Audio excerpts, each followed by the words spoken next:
Wow, it's been so easy using Anchor for my podcast needs. I can edit it very easily on my cell phone. I can also use it on my computer, which is great. I can upload new pictures for each podcast if I need to. And the thing that I really appreciate it as a fledgling podcaster is that it's free. So I highly recommend it.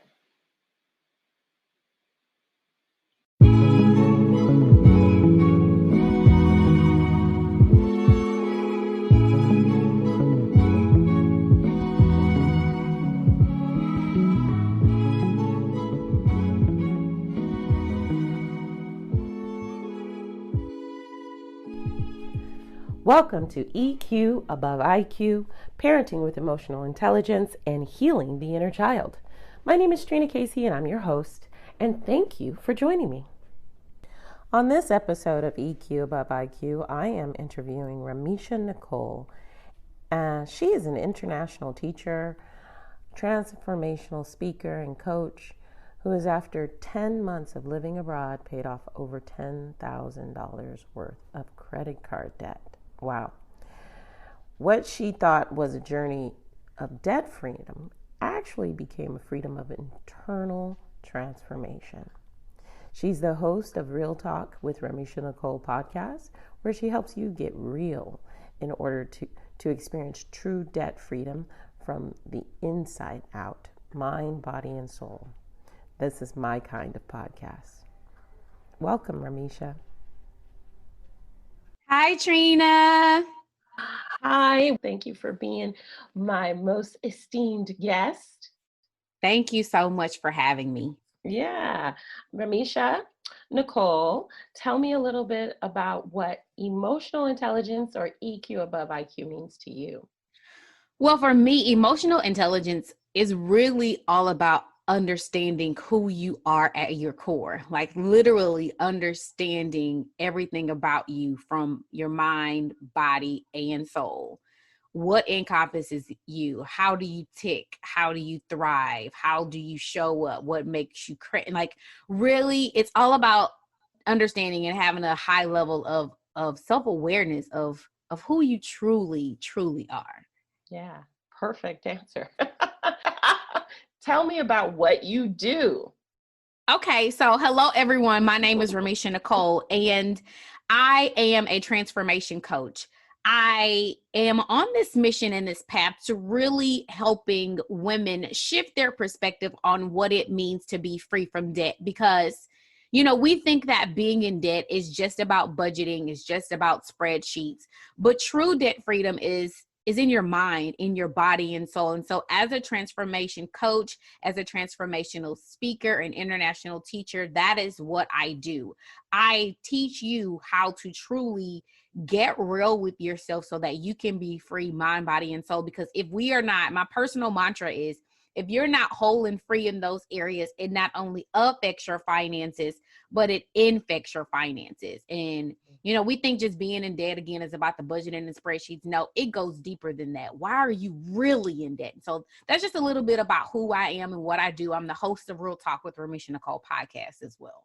Okay, wonderful. Yes, because debt is just a symptom of a bigger problem, and I could say that is the way it is globally and in many situations around the world. We live in this scarcity mindset, and what that does is this drives us to accumulate more than we actually need most of the time, I think. So, and how do you use emotional intelligence when you are working with your clients? One of the things is I help them so I take my clients through what are called the 4 phases of internal transformation, right? And so phase number 1 is past lessons, where we take a look at childhood experiences, because we know that your childhood is very detrimental to who you'll end up becoming as an adult. your experiences, the things that you were exposed to, the things that you heard through your senses, right? What you saw through your eyes, Yep. what you heard, and even some of the feelings that you experienced as a child, right? So Right. we take a look at those past lessons, whether they were good or bad. Then we move into phase number 2, which is present identity. Getting a true understanding of self. Who are you at your core? What are your core values? What do you stand on? What are your beliefs? What do you feel that your identity is tied to or not tied to? Then we move on to phase number 3, which is called penetrating growth, where it's all about getting comfortable being uncomfortable. What's really going to stretch you so that you can show up and be the very best version of yourself? What are things that need to go? What are things that you are doing that are serving you? And what are things that you are doing that are not serving you? And then we move into phase number 4, which is progressive evolution. And I utilize the metaphor of metamorphosis because you're constantly evolving. And I like to related to a butterfly. My grandmother was my very best friend. And she passed away my junior year in college. And every time I see a monarch butterfly, it just reminds me of her.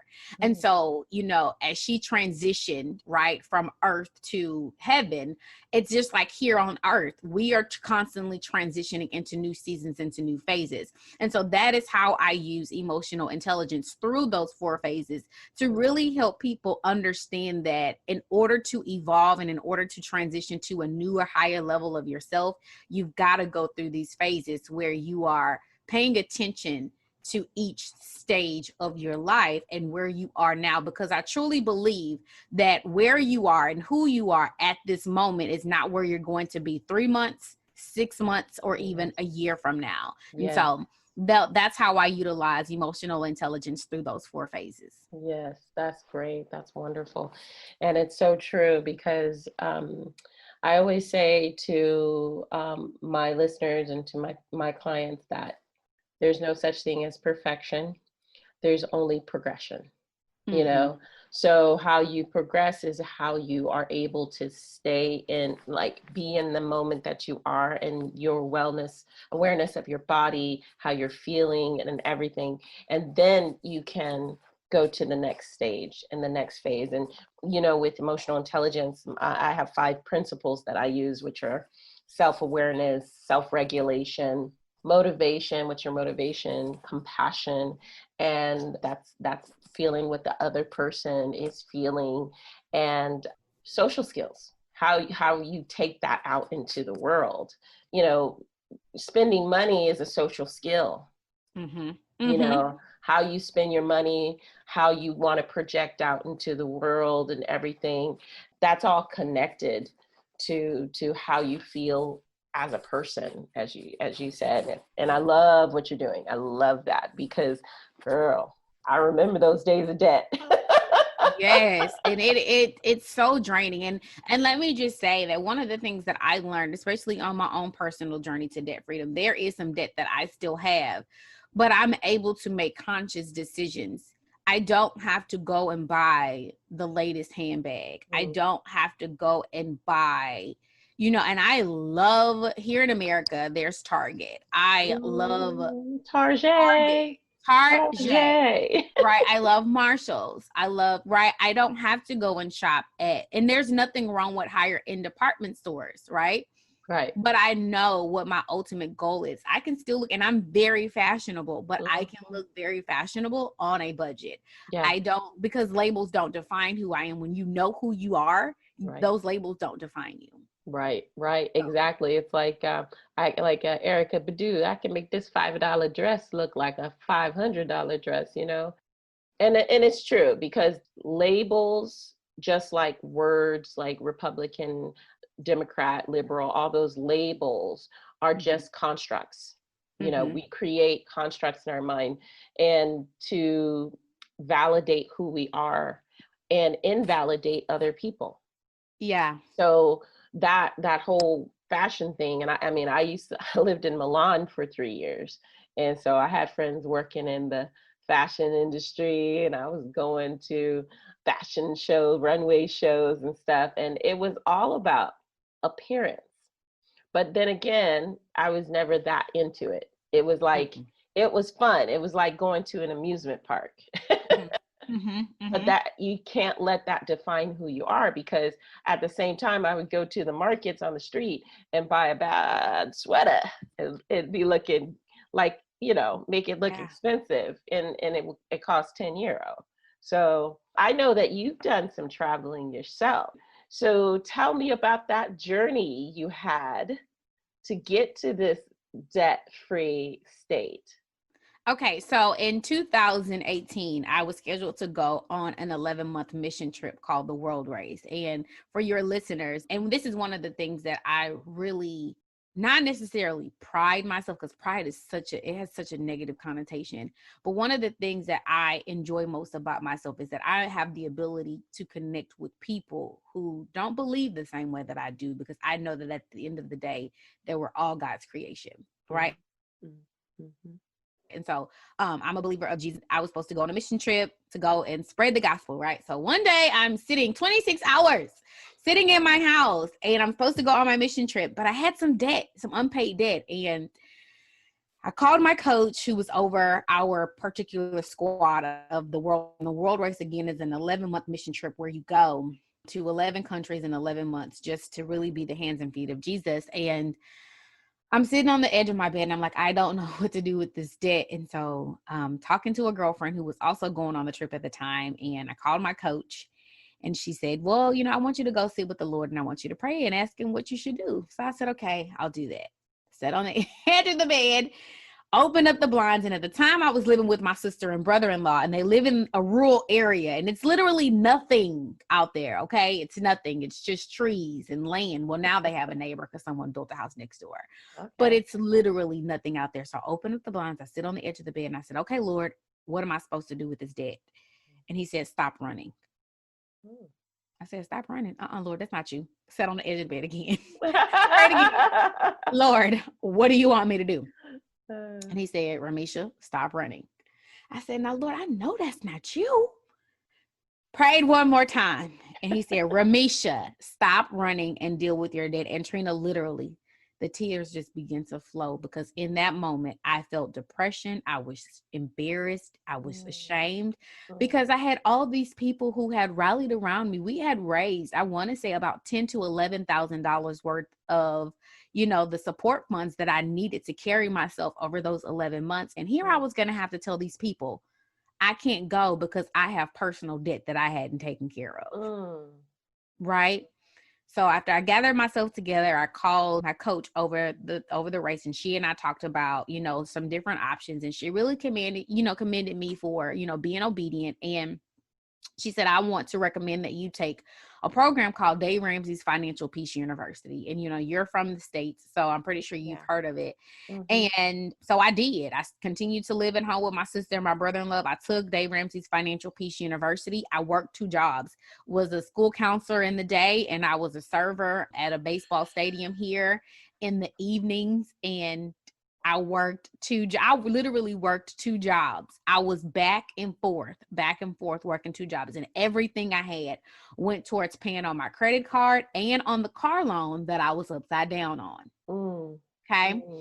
And so then one day, a good girlfriend of mine, we went to high school together, and we were counselors together in a school district here locally. And she had moved to Qatar. She had moved to Qatar as a school counselor. Well, she reached out and said, hey, we are looking for an elementary school counselor. I think that you would be a great fit. Besides, I know that you're looking to pay off some debt. But she sent over her head of school's information, and I sent him my information, and I landed an interview. And so after I landed the interview, it was a Sunday after that. I'm still trying to get myself together, because again, I'm supposed to be in Indonesia this current day and time with my squad, right? Our first country on our trip was Indonesia, and Bali of all places. And let me just say, one of my favorite movies is Eat, Pray, Love. And I just watched it recently, and it hit different. So it hit different. Yeah. That's funny, because my first book that I wrote, called How to Date an Italian Man, it's a question, not a guide, was a memoir. And people said that it reminded them of Eat, Pray, Love. But I was like, I never read that book. I didn't even know.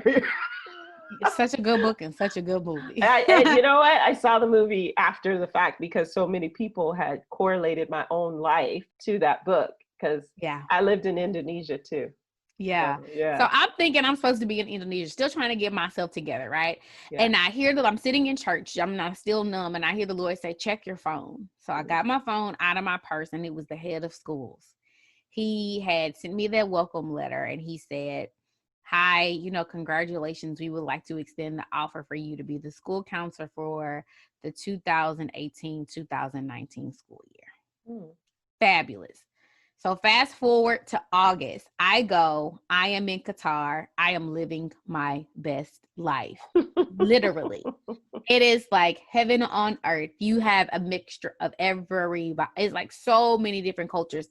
The best experience ever.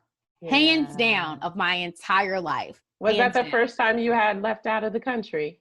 No, I left out of the country at the age of 33 years prior to go on my first mission trip to Lebanon. Okay. Now, that country is the most beautiful place I've ever been to.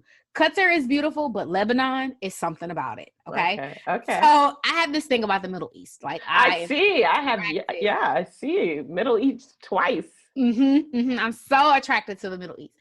And I think Egypt's going to be next. I highly recommend Egypt. I loved it. I think Egypt will be next. And so I'm there and I'm sacrificing, I am, but then there comes a moment where I have this moment where I'm leaning over the bathroom sink. Like, yes, I'm paying off my debt.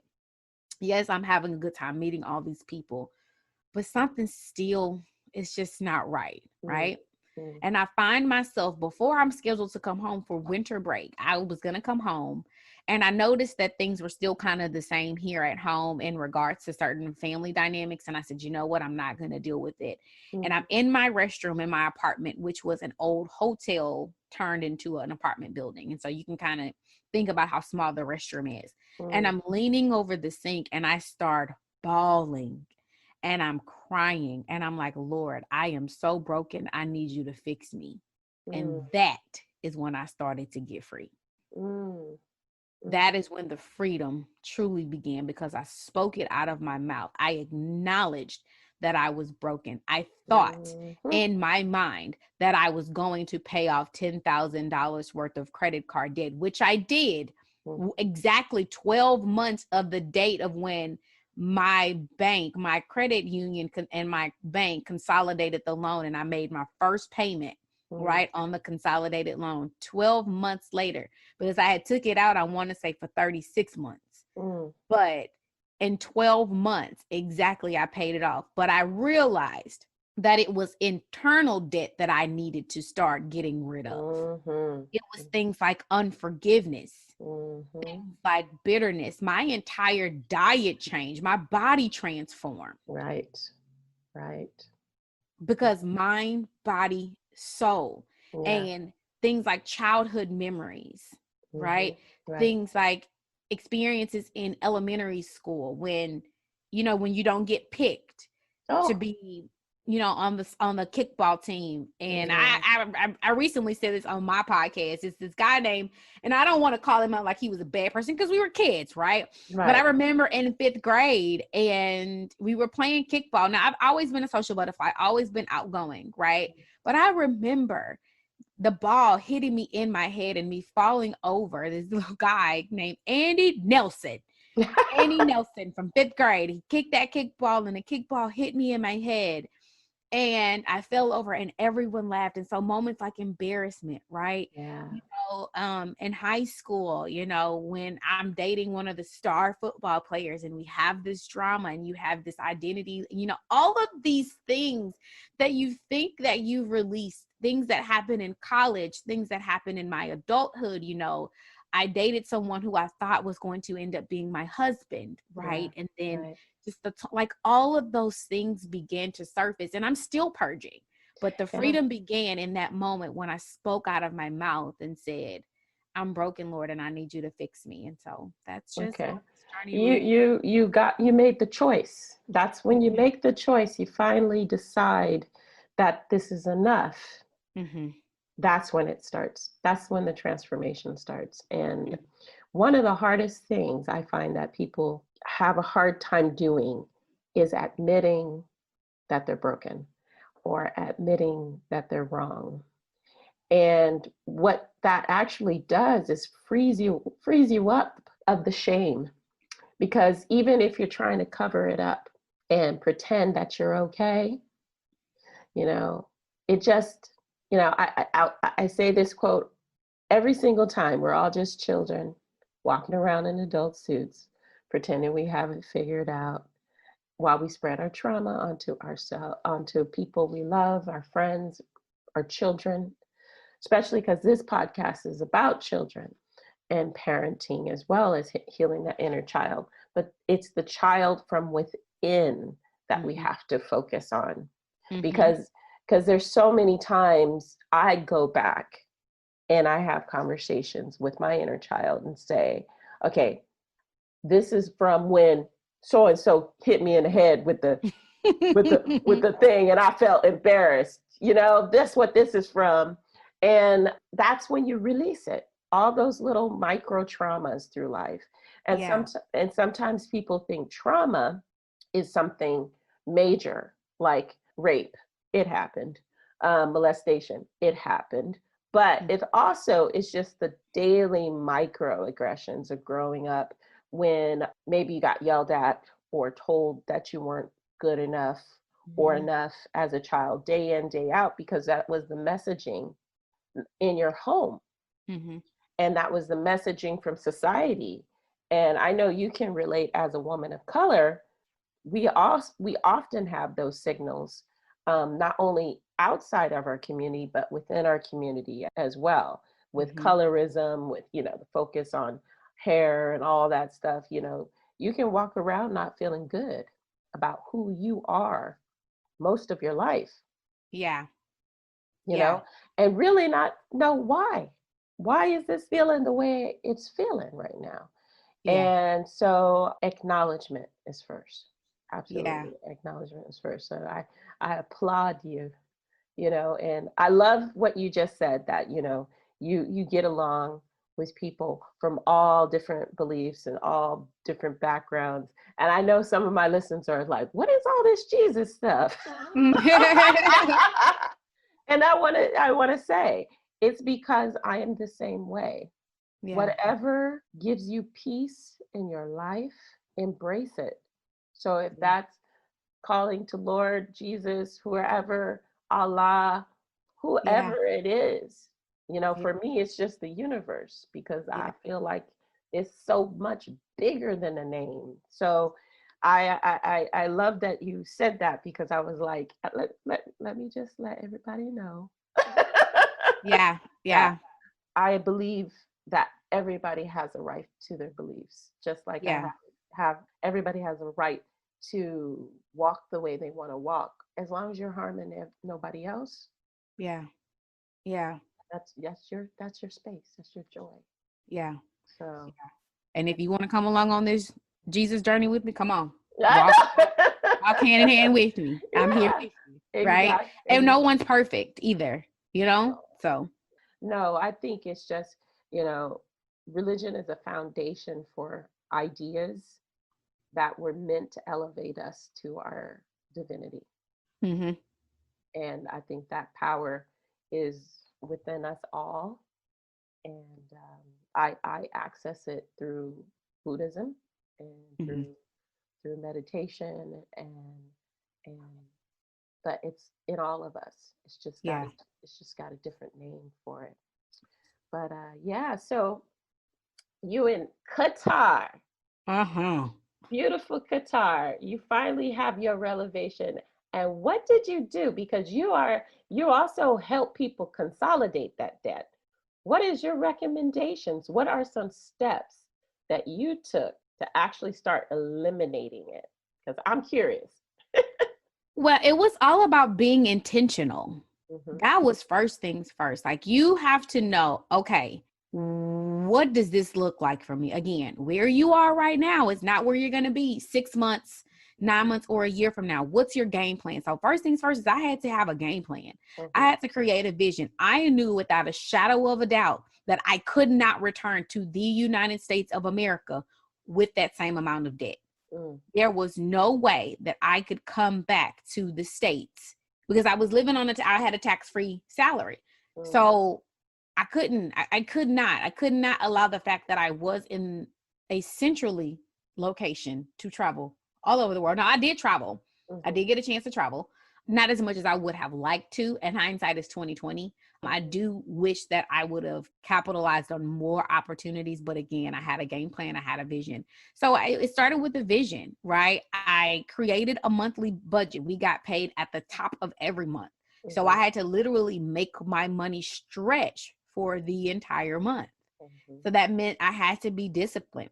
No is a complete sentence. I had to have a really good no game. My no game was so strong. I had to tell friends because there would be times when we would have breaks and my colleagues would go and would travel to the Maldives or to Sri Lanka or, somewhere in Europe. And I had to say no to Kenya.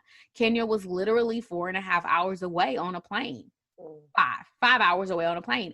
I had to say no. I could not capitalize on some of those experiences because I knew what my ultimate end goal was. So I knew where I was and I knew what I wanted the end goal. I had to do the work in the in between. So it started with having a vision, being intentional, and having a game plan and having boundaries by saying no. Okay. Yes. So you just you got your spreadsheet out, you just knocked one. It was it mostly it was credit card debt mostly, right? And how did all of that accrue? Just going through school and oh, well, no, we're not even talking about student loan debt. Oh, student loan debt still exists. It's still there. The student loans are still there. And that's and the game plan was, and like I told you all, I'm a God girl. If you want to make God laugh, tell him your plans. Because my plan was to not come back until all of the debt was paid off. Oh, I see. That was not realistic. But when he says to move, you move. When you know there's a greater call in your life, you move. And had I not come back home, I don't think that I would be where I am in this space of starting a business, right? Starting a business, coaching, having a podcast. Had I stayed there, I don't think any of those things would have transpired. Well, they could have, but they probably wouldn't have transpired in the way in which they were intended to, because we're just literally living our lives backwards. The end, we've already reached our end. We're just living our lives backwards, right? And so I had just a big, long credit card debt, one big loan that was consolidated, and I just paid them, sent the money home monthly, and that was it. Stuck to my budget, cash only. Sometimes I use my debit card and credit card there, but lots of cash. Good. No, because I know I have listeners of all age frames, and like we were talking about earlier, that debt occurs when you feel like you don't have enough of something, and you're trying to fill in the void, or what is called shop therapy. Or FOMO, fear of missing out, because there was 1 year, within a 24-month span, I went to Miami 3 times. Why? Yeah. Because it was fun. Because everybody else was doing it. Oh, yeah. That thing. Thing. Yeah. Brunching.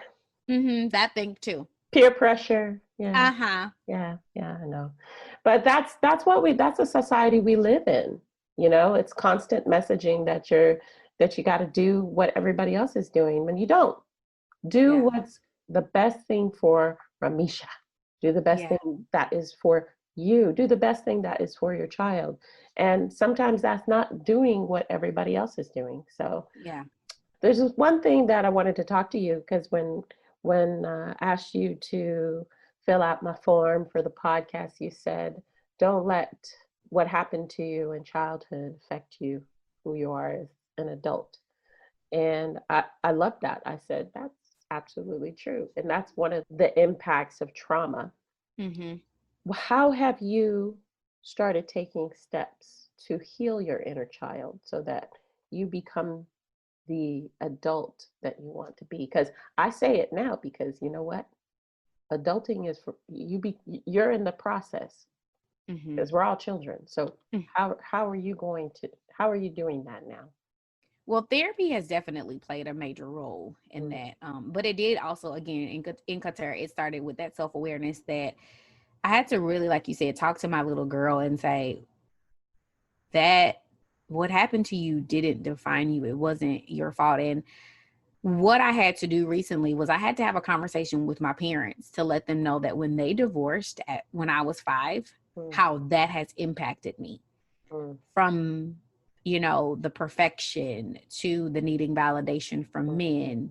And my father was there, but it was a validation more so from my mom that I was seeking, right? Letting them know how sex played a role. All of those, all of that, right? Recently, I want to say within the last 3 to 4 weeks, actually, I went back to the apartments where we were living at the time. And I literally sat in my car and I cried and I worshiped and I asked God to meet me in that moment from when that all happened and when the brokenness began, so that I could continue to walk, kind of like going back to that point of origin, so that I could really begin my healing, really not necessarily begin it because it began, but really ignite that healing, going back to the place of where it all began and saying, you're whole, you're no longer a broken young girl. And so really shifting how I've been showing up, not showing up as a broken little girl, but really walking in the fullness of being a healed grown woman. And my actions and my words. And my guy friend, he and I were talking the other day, and I mentioned to him something that I didn't agree with. It was a moment where I was having a meltdown, and I was like, and you didn't come. And he was like, you don't always need someone to rescue you. You can learn to rescue yourself. And so when he said that, right, it wasn't comfortable in the moment because I was ready to get him. But every time I'm ready to get him, he's like, no, let's look at this from a different angle. Right. Yeah. So just having those conversations and having people around me, that are going to push me into my wholeness and being vulnerable and saying, this is what, because as a little girl, I would hold it in, but really being vulnerable and saying, this is how it's affected me. So really learning how to effectively communicate, seeking first to understand, not so much to be understood, but also letting people know how this has affected me. So learning how to communicate differently, like my friend said, learning how to rescue myself and not looking for someone to rescue me. And walking in wholeness as a woman and not so much as a girl, as a little girl anymore. Yes. All of that. You have to be the grown-up that you may or may not have had as a child. You have to be able to hold her or him and say it's going to be okay with confidence, because you are parenting your inner child. Yeah. And I applaud you for having the self-regulation not to go after your friend. Yeah. Because I know once those buttons are pushed, I had a situation myself this week, and a friend of mine said, reclaim your time. And I was just like, yes, don't let them take your power away from you. And right now, the state of affairs in the world, it's real easy to forget that we have this well of power within ourselves. And that power deserves to be happy. Yeah. You deserve to be happy. Everybody does. And the thing is that should be our main goal, is to find that peace and that happiness by any means necessary, because that's what's going to go out into the rest of the world. Not the false sense through materialism, that deep, profound state of peace. Yeah. Because that's what's missing right now. Yeah. And so that's the purpose of my podcast. Now, I have one more question before we finish up here. This has been great, Ramesha. Thank you. Thank you for having me, Trina. What is your motivation for doing what you're doing? What's your grand purpose? I truly believe that my grand purpose is to help people walk freely. Too many of us are bound. And as I am getting free, I'm helping more and more people get free because we allow ourselves to play small. Where you are right now, whoever is listening to this right now, because before you and I got on, I was having my devotion time and I was reading Exodus chapter 3 about the story of the Israelites who were being captive when God had spoken to Moses. And he told him, this is what you say. This is how you say it, right? This is what you say to them, because he wanted to give them into a land flowing with milk and honey, overflow. Where you are right now, you're playing too small. There is an entire world out there. And I had to realize that because I grew up in both the city and the country. And where my grandmother and great grandmother lived, my dad's side of the family was a small rural area. And you see just that growing up and you think that there is all to life. I know so many people who have never left their street. I know people who have never left their block. I know people who have never left their county, their city, their state. And when the Lord allowed me to go on the other side of the world and live and be, I was like, oh no, this world is too big. Yes. I'm playing small. And even right now, I realize sometimes that I shrink back and that I play small. And I've made it up in my mind that whatever it takes to help people get free in your mind, you don't have to be bound by those negative thoughts, by those insecurities, by those doubts and those fears. That is scarcity. Yes. That is scarcity. We are not meant to live in scarcity. There is an abundance. I don't have to stay on the same job for 30 years. No. Job security. Right. To get up and go to a job every day just because it supplies a paycheck. And I got to get up and work myself like a dog till I'm bone tired and I can't feel and overflow my husband, which I don't have just yet, but I'm putting it out there. He's gonna come. He's gonna come. My husband and my children and my friends, my godson, my little cousins who look at me like I'm their auntie. Why? Yeah. Why do I have to play it small? And so I really feel that as I get free, I want people to be free in every area. Be free in your soul. What those people said to you when you were younger, doesn't matter. Let it go. Right. Your daddy wasn't there. Let it go. Let it go. Your mama, she wasn't there. She didn't show up. But you know what? I've realized my parents are also kids walking around in adult suits. My parents have had their own trauma, but that took me starting to do my own work. So now I look at my parents from a whole different lens. Exactly. I know that I'm called to break generational curses, whatever that looks like. Yes. My grandmother and great-grandmother didn't go to school past 7th and 8th grade. I have a master's degree. My sister has a doctorate degree. We're breaking generational curses. We are getting the limits and breaking the limits off. So that is my purpose. That is my purpose. I'm not meant to play small. I am meant to live big. And as I say this, I'm thinking to myself, all right, girlfriend, you saying all this, but you better start showing up even more. You said it. It's recorded. Time to make it happen. Time to make it happen. Yes. Well, thank you, Miss Ramesha. This was amazing.